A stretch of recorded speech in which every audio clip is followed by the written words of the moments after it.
Bienvenidos a esta nueva transmisión de la serie La Educación al 100, conmemorativa de los 100 años del artículo 3º en la Constitución Mexicana de 1917. En esta ocasión abordaremos el tema de la gratuidad en educación, un tema relevante por las diferentes interpretaciones que se le ha dado a través del tiempo al concepto de la gratuidad y además las diferentes formas prácticas de intervención de la política y del cambio institucional que se han desprendido de ello. En los últimos 100 años hemos visto diferentes reformas, diferentes políticas dirigidas a garantizar este principio constitucional, pero todas ellas con diferentes planteamientos. Adicionalmente, la problemática actual, relevante en términos de la introducción del cambio de 2011, donde la educación se convierte en un derecho humano, donde entonces la discusión de la gratuidad debe darse en el sentido de ver si es pertinente solamente para la educación obligatoria o para todo tipo de educación, incluyendo la que se obtiene después de la universidad. El día de hoy tenemos como invitada a la doctora Lucía Rivero Fierro. Bienvenida, profesora de la Universidad Pedagógica Nacional e investigadora del área académica 1, política educativa, procesos institucionales y gestión. Pues bienvenida a la cápsula, estás en tu casa obviamente, y pues empecemos por lo básico, por lo principal. ¿Cómo ha evolucionado el concepto de gratuidad? ¿Qué implicaciones ha tenido en la política educativa? ¿Y cómo podemos leerlo hoy en día para entender bien cómo este principio permanece vigente en la Constitución mexicana? Bueno, pues muchas gracias por la invitación y pues encantada de estar participando aquí en este interesante proyecto. Y el tema de la gratuidad, pues sí, es un tema de mucho debate, genera mucha discusión y después de tantos años, últimamente este debate ha arreciado.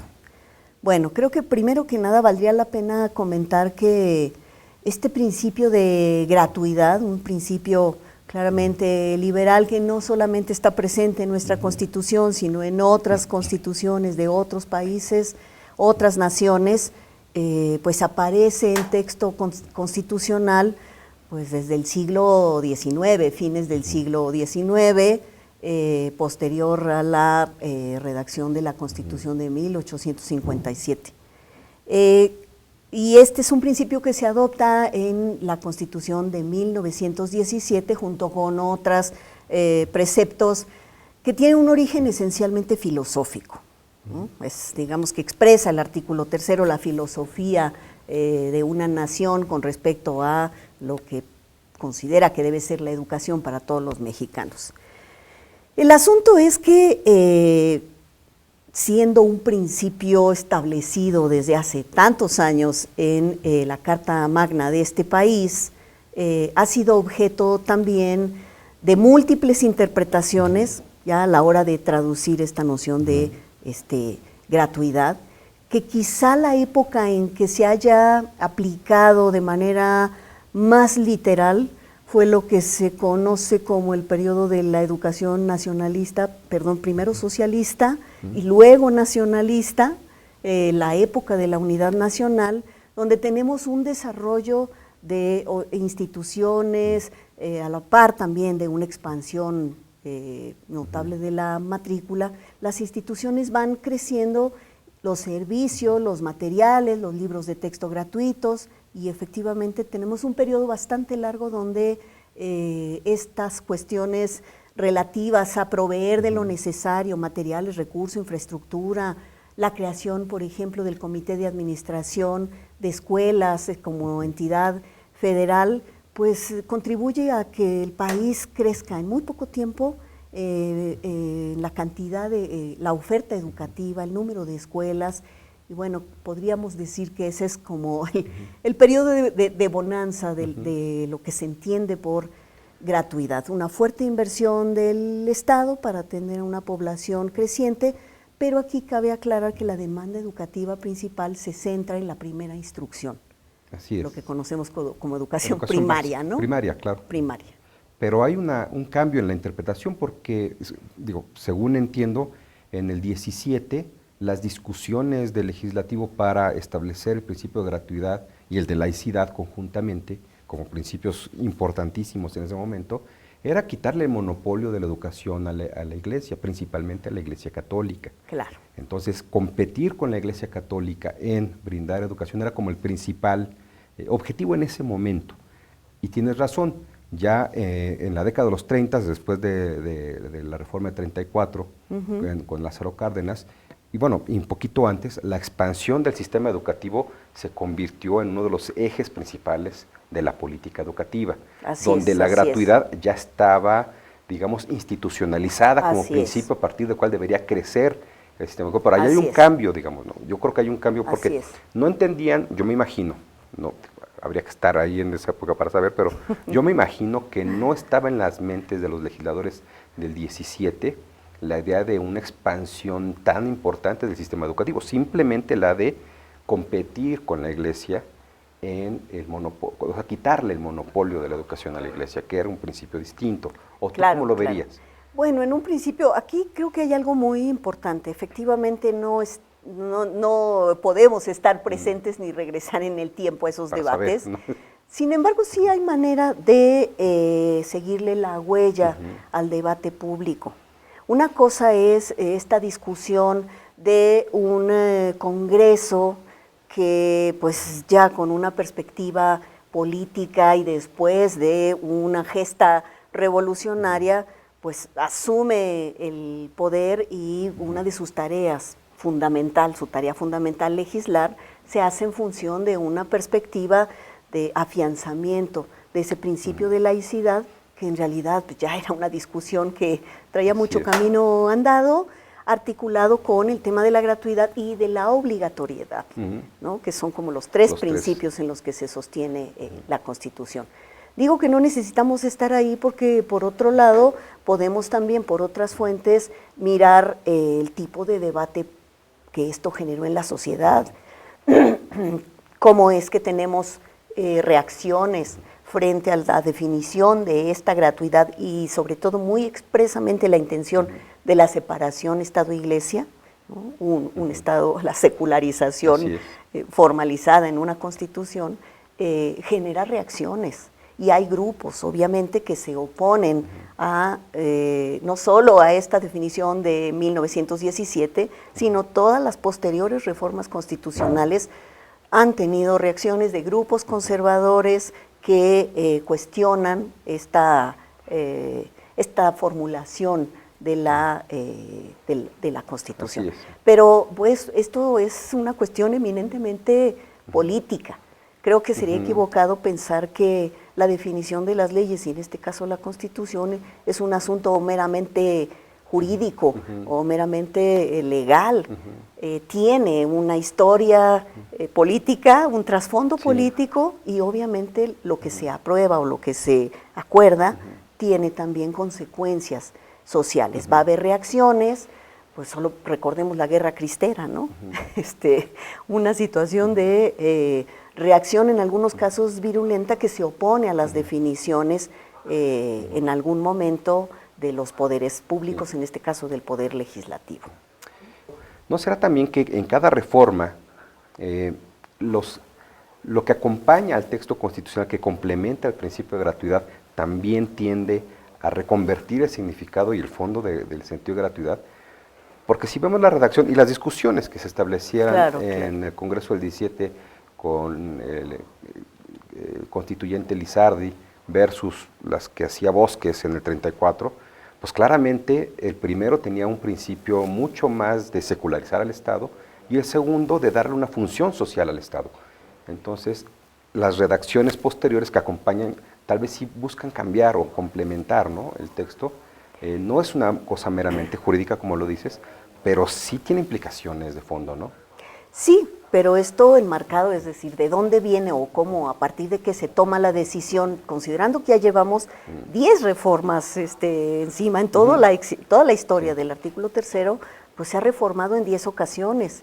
Y la reforma más, digamos, radical, yo la considero radical, es la recientemente aprobada en febrero del 2013.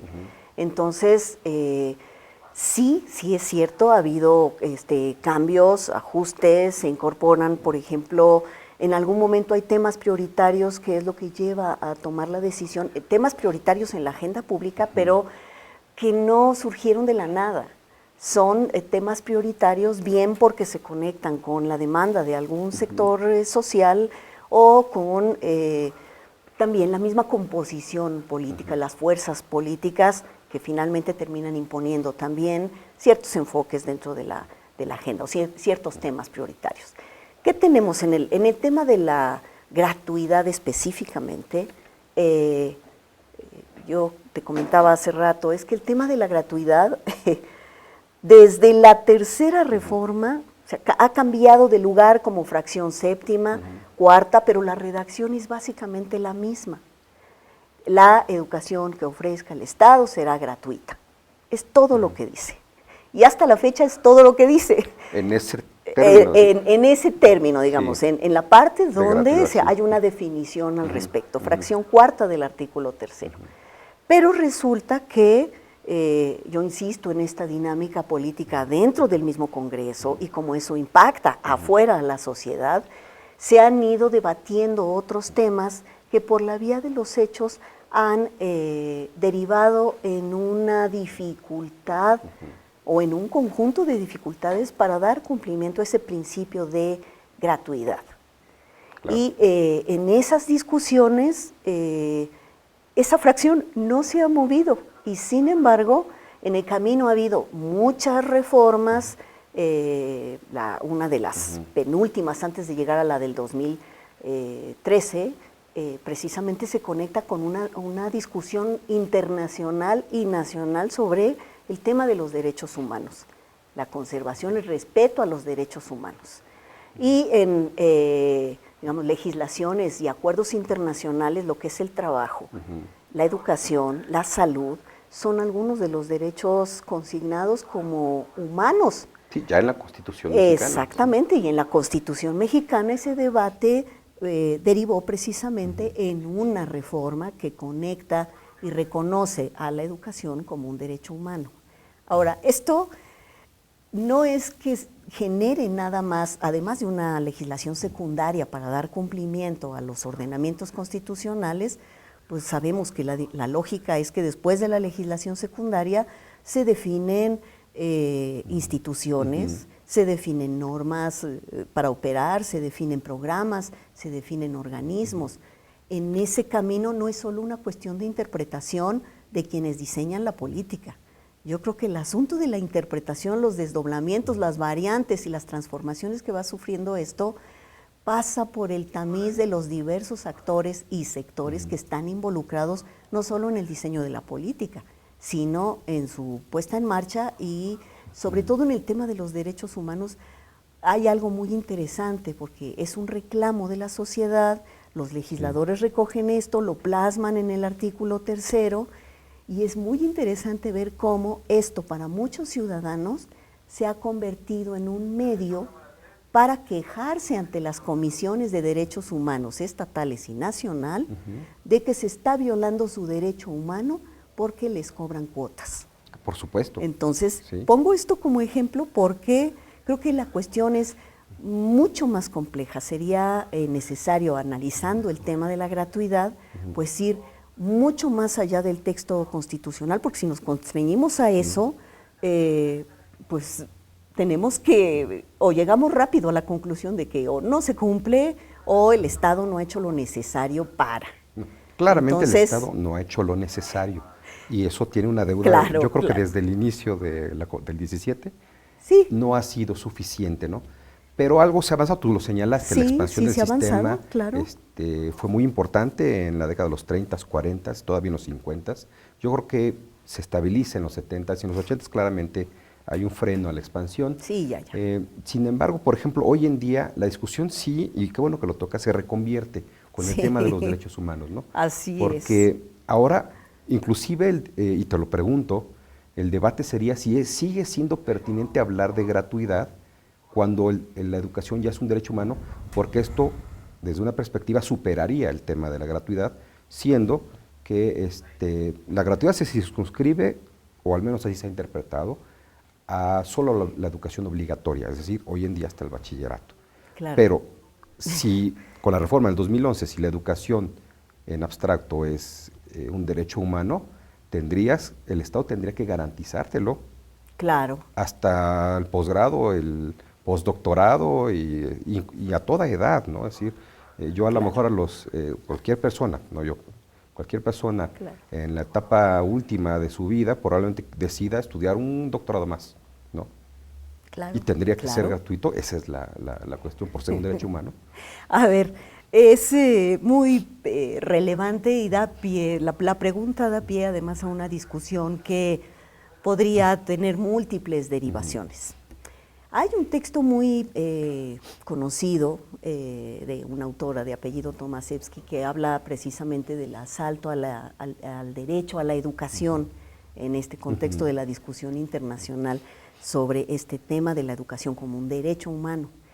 Y bueno, ella asocia el cumplimiento de un derecho a varios criterios que en realidad no están alejados en la filosofía en la que se supone descansa nuestra Carta Magna, no están alejados de principios, digamos, básicos como el principio de justiciabilidad, como el principio de exigibilidad, ¿no?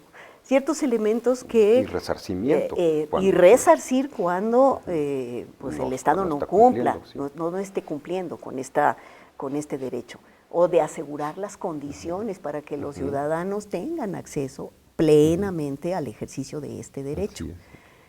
Creo que esa es, digamos, una postura que ayuda a acotar las características de la educación como un derecho humano, pero que falta todavía en ese proceso una discusión más específica y una definición mucho más clara de cuáles son las responsabilidades del Estado para asegurar el cumplimiento de este derecho, cuál es el alcance.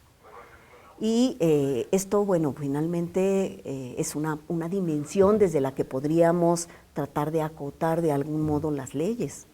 Pero acá lo interesante es que si miramos desde el lado de la dinámica social, las leyes tienen una definición que acota ciertas cosas y otras no, pero los ciudadanos buscan también salidas y alternativas para exigir, por ejemplo, el cumplimiento de este derecho. Ahora que comento esto, recordaba, por ejemplo, en el tema de la gratuidad, regreso porque ese es el tema central. En este país ha habido intensas movilizaciones exigiendo el derecho a una educación gratuita, curiosamente por parte del sector de educación superior. Solo recordemos la gran y larga huelga de la UNAM que inició en abril el 99 y culminó hasta febrero del 2000. La demanda principal de ese movimiento fue gratuidad de la educación superior. ¿Por qué? Porque esto fue el detonante de todo esto, fue una propuesta de reglamento donde se hablaba de pues elevar las cuotas, ¿no? En un porcentaje que en este momento no recuerdo. Entonces, bueno, ahí está. Si la ley solamente dice, o la Constitución solamente dice, toda la educación que imparta el Estado será gratuita, la interpretación de la ciudadanía es, ahí está, es que es toda, ahí no dice más. Entonces, aunque en algunos apartados, hoy sí es muy claro que la educación obligatoria, pero obligatoria, es preescolar, primaria, secundaria, todo este ciclo como de educación básica más educación media, que muchas de las reformas al artículo 3 fue para ir incorporando estos niveles, no hay más nada sobre educación superior. Y en este momento, en el ejemplo que pongo del movimiento estudiantil, la sociedad, ese fragmento de la sociedad dice, la Constitución dice, reclama, alega, discute. Y gracias a eso, que era uno de los objetivos de ese movimiento, pues ese reglamento no prosperó. Así es. Sí. Y ahora me voy a una cosa más reciente, donde pues esto va mostrando cómo la sociedad va buscando salidas y respuestas a necesidades y situaciones muy específicas. Recientemente en la Universidad Nicolaita, una alumna inició una controversia constitucional y se fue la queja hasta la Suprema Corte de Justicia, ¿Por qué? Porque en la Constitución Estatal del Estado de Michoacán dice que la educación será gratuita. Y esta chica, junto con un número mucho mayor de estudiantes de esa universidad, ganaron la controversia. La Suprema Corte falló a su favor y entonces dejaron de cobrarle las cuotas. Claro. Entonces, bueno, me interesa como mostrar esta otra parte de las dinámicas sociales como el entramado que, pues claro que impacta en el círculo de los legisladores, de los políticos, pero pues es un juego muy interesante, ¿no? Sí. De fuerzas que pues me parece más atractivo entrarle por ahí al tema de la gratuidad que pues estrictamente por lo que dice la Constitución, que en realidad no dice gran cosa. Y bueno, y retomando esto que me parece importante, ¿no? Porque estas tensiones entre cuotas, sobre todo en educación superior, entre cuotas altas, bajas, si les doy beca a unos y otros no, tiene que ver también con cómo se financia la educación, que creo que discutir la gratuidad nos obliga también a pensar en cómo el Estado debe, más no nosotros, el Estado, cómo debe garantizar esta gratuidad para todo aquel que esté cursando educación. Y aquí están desde la postura, que creo que fue el debate justamente en la huelga de la UNAM del 99, sí. Entre que el que tiene más recursos debería pagar un poco y el que no tiene recursos no. Y tiene que ver con esta idea de financiamiento, ¿no? Claro. Entre que el que tiene más estudios también debería retribuir más a la sociedad para financiar a los que tienen pocos, ¿no? Entre las fuentes de financiamiento, es decir, debe provenir de los impuestos federales, debe provenir de impuestos estatales, hoy en día tenemos una mezcla, debe haber una transferencia mayor de los estados que tienen mayor recaudación a aquellos, por ejemplo, del sureste, que están en condiciones más de menor desarrollo económico y por lo tanto menor capacidad de enfrentar esta responsabilidad. Es decir, toda esta discusión, que son muchos temas, ¿no? Muchísimos temas, pero digamos, a lo mejor de forma breve, porque si no haríamos otro programa, ¿no? De forma breve. Claro. Pues, ¿cómo ves? O sea, yo creo que sí sería pertinente pensar en que la gratuidad pues tiene una contraparte, que es el financiamiento. ¿Qué sería lo lógico en una sociedad, con el artículo tercero que tenemos, pensar en el financiamiento para lograr esta gratuidad de la educación? Bueno, yo creo que el tema de la gratuidad, será imposible de concretar si no hay inversión, si no se destinan recursos suficientes para cubrir la demanda y el financiamiento además aplicado a muchos rubros. No solo tiene que ver con salarios, que constantemente vemos un poco la queja del sector gubernamental de que el mayor porcentaje de los recursos públicos se van al pago de salarios. Bueno, esa es una parte, pero otra parte tiene que ver con la infraestructura. Hoy en día tenemos un debate muy fuerte con respecto a el deterioro considerable de la infraestructura educativa, pero esto no es de ayer. Estamos hablando de un deterioro de hace más de 30 años. Sí. Estamos hablando también de la necesidad de recursos materiales para el proceso educativo, que ya no se reduce al pizarrón, las sillas. Aquí estamos hablando ya también de necesidades, de tecnología. Es decir, hay una multiplicación, una diversidad de necesidades en las que hay que aplicar el financiamiento. Bueno, eso ha crecido, pero por otro lado tenemos serios problemas también con el tema de la distribución del gasto público. Ahí hay muchos hoyos negros, no son los ciudadanos, sino los tomadores de decisiones, junto con Hacienda y los legisladores, los que deciden cómo se va a distribuir el presupuesto, los rubros, el fondo de aportaciones múltiples, el FONE, en fin, todos estos son rubros que son decisiones muy importantes que después no sabemos qué pasa con todo eso. Quiero traer a colación un ejemplo que, no se me olvida.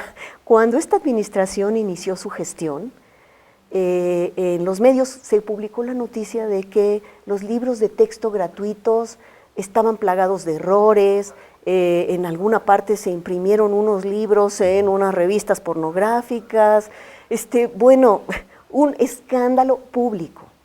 Choaifet, en ese momento secretario, salió a declarar, vamos a averiguar, esto es un daño patrimonial, Así es. se está dañando el patrimonio a la nación. Los años han pasado, nunca hubo castigo, pasó nada. nunca supimos nada. Entonces, bueno, entre la opacidad en la distribución, entre la corrupción, es decir, tenemos fugas, poco recurso y tremendas fugas de recurso por muchos lados. Entonces, sí es un tema muy sensible y que amerita una revisión profunda. Claro. Bueno, pues el tiempo se nos vino encima. ¿Cómo? Todavía se me quedaron muchas sí, cosas aquí. Pues sí, infortunadamente, rápidamente se ha venido el tiempo a los 25 minutos. Te agradecemos mucho tu participación, Lucía. No, yo a ustedes, la invitación. Ojalá podamos replicar el tema en otro momento, porque me parece que justamente quedaron como muchas cosas. Todavía el rubro hay del mucho gasto que decir. familiar es otro tema. Claro, bueno, hay mucho que decir, ¿no? Claro.